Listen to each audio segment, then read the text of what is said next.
నమస్కారం సిటీ వార్తలకు స్వాగతం. జిల్లా వ్యాప్తంగా 10వ తరగతి పరీక్షలు ప్రశాంతంగా ప్రారంభమయ్యాయి. మార్చి 30 వరకు జరిగే ఎగ్జామ్స్ కు విద్యాశాఖ అధికారులు పగడ్బందీ ఏర్పాట్లు చేశారు.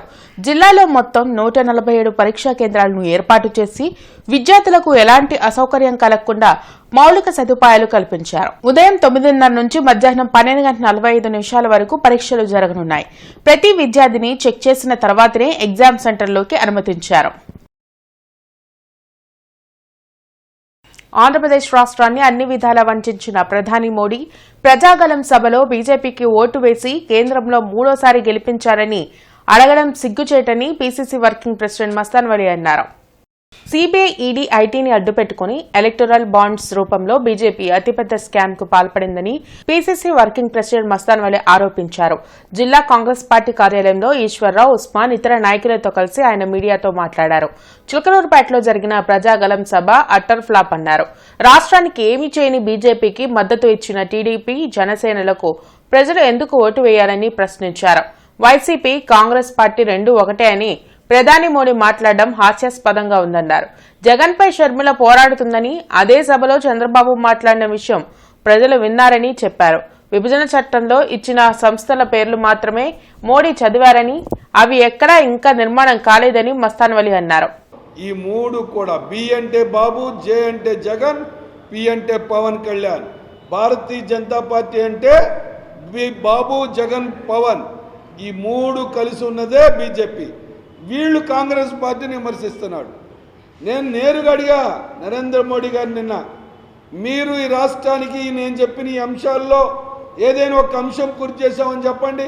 11 విద్యా సంస్థలు ఇచ్చామన్నారు. చట్టంలో పెడితే ఈరోజు కూడా ఒక్క దానికి గోడలు కట్టిన పాప అనుకోవాల. వికసిత భారత్ మాత్రమే కాదు, వికసిత ఆంధ్రప్రదేశ్ మా లక్ష్యమని ప్రధాని మోడీ అన్నారు. చిలకలూరుపేటలో నిర్వహించిన ఎన్డీఏ కూటమి ప్రజాగళం బహిరంగ సభలో ప్రధాని మోడీ పాల్గొని మాట్లాడారు. కేంద్రంలో మూడవసారి ఎన్డీఏ ప్రభుత్వం అధికారంలోకి రావాలని, అందుకు నా ఆంధ్ర కుటుంబ సభ్యులు కూడా కృషి చేయాలని కోరారు. ఎన్డీఏ సర్కార్లో ప్రతి ఒక్కరూ పేదల కోసం పనిచేస్తారన్నారు. ఏపీ అభివృద్ధికి బీజేపీ ప్రభుత్వం అనేక నిధులు కేటాయించిందని గుర్తు చేశారు. వైసీపీ, కాంగ్రెస్ రెండూ ఒకటే అనే విషయాన్ని ప్రజలు గుర్తుపెట్టుకోవాలన్నారు. రాష్ట్రంలో అవినీతి వైసీపీ సర్కారుకు చరమగీతం పాడాల్సిన అవసరం ఉందని తెలిపారు. రాష్ట్రంలో మంత్రులు అవినీతి అక్రమాల్లో ఒకరికొకరు పోటీ పడుతున్నారని విమర్శించారు. రాబోయే 5 ఏళ్లు కీలకమని, ఎన్డీఏతోనే రాష్ట్రాభివృద్ధి సాధ్యమని ప్రధాని నరేంద్ర మోడీ స్పష్టం చేశారు. ये गलती कभी मत करना कि आंध्र में जगन की पार्टी और कांग्रेस पार्टी अलग है. ये दोनों एक ही है. एक परिवार के लोग ही दोनों पार्टी चला रहे हैं और ये उनकी मिली भगत है कि जो सरकार के प्रति गुस्सा है वो थोड़ा गुस्सा कांग्रेस की तरफ चला जाए ताकि एनडीए के लोगों को लाभ न मिले. तो ये दोनों की चालाकी है. ये दोनों एक ही चट्टे बट्टे के आजू बाजू है. कोई गलती मत करना. పేదరికం లేకుండా చేయడం ప్రధాని మోడీ కల అని, మనందరం ఆయన ఆశయాలతో అనుసంధానం కావాల్సిన అవసరం ఉందని టీడీపీ అధినేత చంద్రబాబు అన్నారు. ఎన్డీఏలో భాగస్వామ్యం ద్వారా అనేక కార్యక్రమాలను రాష్ట్రంలో అమలు చేసినట్లు తెలిపారు. చిలకలూరుపేటలో నిర్వహించిన ప్రజాగళం బహిరంగ సభలో చంద్రబాబు మాట్లాడారు. అమరావతి నిర్మాణం జరిగి ఉంటే దేశంలో నెంబర్ 1 రాష్ట్రంగా ఏపీ ఉండేదన్నారు. అన్ని రంగాలలో రాష్ట్రాన్ని జగన్ భ్రష్టు పట్టించారని చంద్రబాబు మండిపడ్డారు. పోలవరాన్ని గోదావరిలో కలిపేశారన్నారు. 5 ఏళ్లలో రోడ్లు, పరిశ్రమలు అభివృద్ధి లేవని విమర్శించారు. ప్రభుత్వ భవనాలను తాకట్టు పెట్టే దుస్థితికి వైసీపీ ప్రభుత్వం రావడం సిగ్గుచేటన్నారు. మూడు ముక్కలాటతో అమరావతిని నాశనం చేసి భ్రష్టు పట్టించిన వ్యక్తి ఈ జగన్మోహన్ రెడ్డి.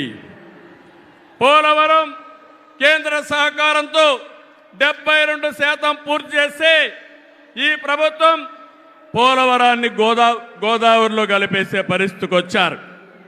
ఈ విధంగా ఒక ప్రాజెక్టు కాదు, అన్ని ప్రాజెక్టులు నష్టపోయాం. సహజ వనరుల్ని దోచేశారు. ల్యాండ్, శాండ్, వైన్, మైన్ అన్నిట్లో వేల కోట్ల రూపాయలు దోపిడీ చేశారు. జే బ్రాండ్లతో లిక్కర్ తెచ్చి ప్రజల ప్రాణాలు పణంగా పెట్టి అతని ఆదాయం పెంచుకున్న దుర్మార్గుడు ఈ జగన్మోహన్ రెడ్డి. ఓటేసిన ప్రజల్ని పన్నుల బాధుడితో కాటేశాడు, పెట్టుబడులు తరిమేశాడు. 5 ఏళ్లలో రోడ్లు లేవు, ప్రాజెక్టులు లేవు, పరిశ్రమలు లేవు, ఉద్యోగాలు లేవు, ఉపాధి లేదు, అభివృద్ధి అన్న మాటే లేదు. ప్రజల జీవితాల్లో ఆనందం కూడా లేదు. అంతటా గంజాయి, అశాంతి, అభద్రత, ఆందోళనతో బంగారు లాంటి రాష్ట్రాన్ని జగన్ చీకటమయం చేశాడు. 14 నెలల కఠోర ఉపవాస దీక్షలను జైన్ సాధ్వీలు విరమించారు. అరండల్పేట్లోని జైన్ మందిరంలో నిర్వహించిన కార్యక్రమంలో దాదాపు 70 మంది సాధ్వీలు దీక్ష విరమణ చేశారు.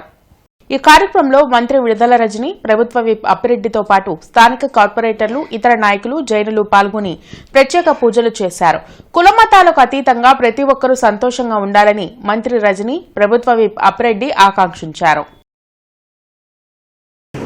ఎప్పుడు కూడా మేమందరం కూడా మీలో మీ కుటుంబ సభ్యులాగా ఉండాలనే ఆలోచన భావంతోనే ముందుకు సాగే వ్యక్తులు తప్పనిసరిగా మీకు తోడుగా నీడగా ఉండే కార్యక్రమాన్ని తీసుకుంటాం. ఈ నగరంలో మార్వాడికి సంబంధించినటువంటి ఏ అంశమైనా కూడా సంపూర్ణమైనటువంటి సహకారం వైఎస్ఆర్ కాంగ్రెస్ పార్టీగా జగన్మోహన్ రెడ్డిగా ఆయన ఎప్పుడు కూడా వ్యాపారస్తులకు సంబంధించి పూర్తి సహాయ సహకారాలు అందించగలిగినటువంటి స్థితిలో ముందుకు సాగుతూ ఉన్నాం. అందుకే మీ అందరికీ కూడా ఈ సందర్భంగా మంచి జరగాలని, మీరందరూ కూడా కుటుంబ సభ్యులతో సుఖ సంతోషాలతో ముందుకు సాగాలని దేవుణ్ణి ప్రార్థిస్తూ మీ అందరికీ अच्छी तरह से दर्शन करवा के और आप सभी को मिलना मुझे बहुत खुशी लगती है। यहाँ पे मैं और अभिरेड्डी भैया और यहाँ के कॉर्पोरेटर्स और वाईएसआर कांग्रेस पार्टी के जो इम्पोर्टेंट लीडर्स हैं, हम सब लोग आपसे मिलने के लिए आए हैं। आप सभी की ब्लेसिंग्स और आप सभी की ब्लेसिंग्स हम सभी लोगों को भी हम लोग चाहते हैं। और आपको मालूम है कि मैं यहाँ पे हमारे गुंटूर वेस्ट से आने वाले इलेक्शन में वाईएसआर कांग्रेस पार्टी की तरफ से मैं कंटेस्ट कर रही हूँ। రాష్ట్రంలో ఎన్డీఏ ప్రభుత్వాన్ని స్థాపించబోతున్నామని జనసేన అధ్యక్షులు పవన్ కళ్యాణ్ అన్నారు. చిలకలూరిపేటలో నిర్వహించిన టీడీపీ, బీజేపీ, జనసేన కూటమి ప్రజాగళం బహిరంగ సభలో పవన్ కళ్యాణ్ మాట్లాడారు. అభివృద్ధి లేక అప్పులతో నలిగిపోతున్న ఆంధ్రప్రదేశ్ ప్రజానీకానికి ప్రధాని మోడీ రాక బలాన్నిచ్చిందన్నారు. మూడోసారి ప్రధానిగా మోడీ హ్యాట్రిక్ కొట్టబోతున్నారని చెప్పారు. బెజవాడ దుర్గమ్మ ఆశీస్సులతో ఎన్డీఏ కూటమి కొత్త రూపు దాల్చబోతుందన్నారు. వైసీపీ విముక్తాంధ్రప్రదేశ్ను సాధించేందుకే జనసేన, టీడీపీ, బీజేపీ కూటమిగా ఏర్పడిందని తెలిపారు. ప్రతిపక్ష నాయకుల మీద ఎలాంటి దోపిడీలు చేశారో బీజేపీ కార్యకర్తల్ని పొట్టల్లో కత్తులు గుచ్చి పేగులు బయటికి తీశారు వైసీపీ నాయకులు. వైఎస్ వివేకానంద రెడ్డి గారిని మర్డర్ చేయించిన ప్రభుత్వం ఇది. సిబిఎన్ గారిని ఇబ్బంది పెట్టిన ప్రభుత్వం అరెస్ట్ చేసి నన్ను స్వయాన అనేక పర్యాయాలు అడ్డుకున్న ప్రభుత్వం ఇది. ఈ ప్రభుత్వం పోవాలి. ఈ ప్రభుత్వం పోవాలంటే ఒకటే, డబ్బులు పెరిగిపోయిన జగన్కి ఎవరు అడ్డు ఆపు లేరు, నేను ఏదైనా చేయగలను అనుకుంటున్నాడు. రావణాసురుడు కూడా ఒకటే అనుకున్నాడు, నా చుట్టూ బంగారంతో కట్టిన లంక ఉంది, వజ్రాలతో వైడూర్యాలతో ఉన్న పుష్పక విమానం ఉంది, ధీరులు సూరులు మంది మార్బలం ఉన్నారు అనుకున్నాడు. నన్నేం చేయగలడు అనుకున్నాడు. నార చీర కట్టుకొని నేల మీద నిలబడి శ్రీరాముడు బాణంతో చంపేశాడు. రాష్ట్రాన్ని రావణ కాష్టం చేసిన అయోధ్యకే రాముణ్ణి తీసుకొచ్చిన శ్రీ మోదీ గారు ఇక్కడ ఉంటే, రాష్ట్రాన్ని రావణ కాష్టం చేసిన చిటికిని వేలంత రావణాసురుణ్ణి తీసేయడం అంత కష్టమా? బ్రతికున్న వ్యక్తిని చనిపోయినట్లుగా రెవెన్యూ అధికారులు ఎలా ధృవీకరిస్తారని జనం పార్టీ రాష్ట్ర అధ్యక్షులు ఆనంద్ కుమార్ ప్రశ్నించారు. కనపర్తి మస్తాన్ అనే వ్యక్తి మున్సిపల్ కార్పొరేషన్లో పనిచేసి రిటైర్డ్ అయి ఇంకా జీవించి ఉంటే లావణ్య, శివప్రసాద్ అనే వ్యక్తులు తప్పుడు ఫిర్యాదుతో రెవెన్యూ అధికారులను తప్పుదోవ పట్టించారని ఆరోపించారు. బాధితుడికి న్యాయం చేసి ఇలా తప్పుడు ఫిర్యాదు చేసిన వారిపై చట్టపరంగా చర్యలు తీసుకోవాలని డిమాండ్ చేశారు. ఈ మేరకు కలెక్టరేట్ వద్ద బాధితుడితో కలిసి నిరసన తెలిపారు. ఎవరైతే కనపర్తి మస్తాన్ అనే వ్యక్తి చచ్చిపోయాడు, ఆనందపేట సమాధుల దొడ్లో సమాధి చేయబడ్డాడు క్రైస్తవ సాంప్రదాయ ప్రకారం అని తప్పుడు ఆరోపణలు చేశారో, అసత్య అభూత కల్పనల ఆరోపణలు చేశారో, బతికున్న మనిషిని చంపేశారో, ఆ మనిషి ఈరోజు బతికొచ్చాడు. కాబట్టి దయచేసి రెవెన్యూ అధికారులు కానీ పోలీస్ అధికారులకు కానీ మా జనం పార్టీ తరఫున మేము రిక్వెస్ట్ చేస్తుంది ఏంటంటే, మా విజ్ఞప్తి ఏంటంటే, ఎవరైతే కనపర్తి మస్తాన్ చచ్చిపోయాడని చెప్పి ఆరోపణ చేశారో సదరు సజ్జా లావణ్య మరి దామా శివప్రసాదులపై తక్షణమే సివిల్ క్రిమినల్ చర్యలు తీసుకొని ఎస్సీ ఎస్టీ అట్రాసిటీ యాక్ట్ కింద ముద్దాయిలు అరెస్ట్ చేయాలని చెప్పేసి కనపర్తి మస్తాన్ గారే స్వయంగా డిమాండ్ చేస్తూ ఉన్నాడు. మోడల్ కోడ్ ఆఫ్ కండక్ట్ పక్కా అమలుపై జీఎంసీ ప్రత్యేక కంప్లైంట్ సెల్ ఏర్పాటు చేసినట్లు కమిషనర్ కీర్తి తెలిపారు. ఈ సందర్భంగా ఆమె మాట్లాడుతూ ఎన్నికల కోడ్ మేరకు నగరంలో ఇప్పటికే రాజకీయ పార్టీల బ్యానర్లు, హోర్డింగ్స్, పోస్టర్స్ తొలగించామన్నారు. మోడల్ కోడ్ ఆఫ్ కండక్ట్ లో లోపాలు గుర్తిస్తే ప్రజలు వెంటనే కంప్లైంట్ సెల్ నంబర్ 9849908391 కి కాల్ లేదా వాట్సాప్ మెసేజ్ చేయాలని సూచించారు. ఇవి ఇప్పటివరకున్న వార్తా వివరాలు. మరికొన్ని వార్తా వివరాలతో మళ్ళీ కలుద్దాం. అంతవరకు సెలవు. నమస్కారం.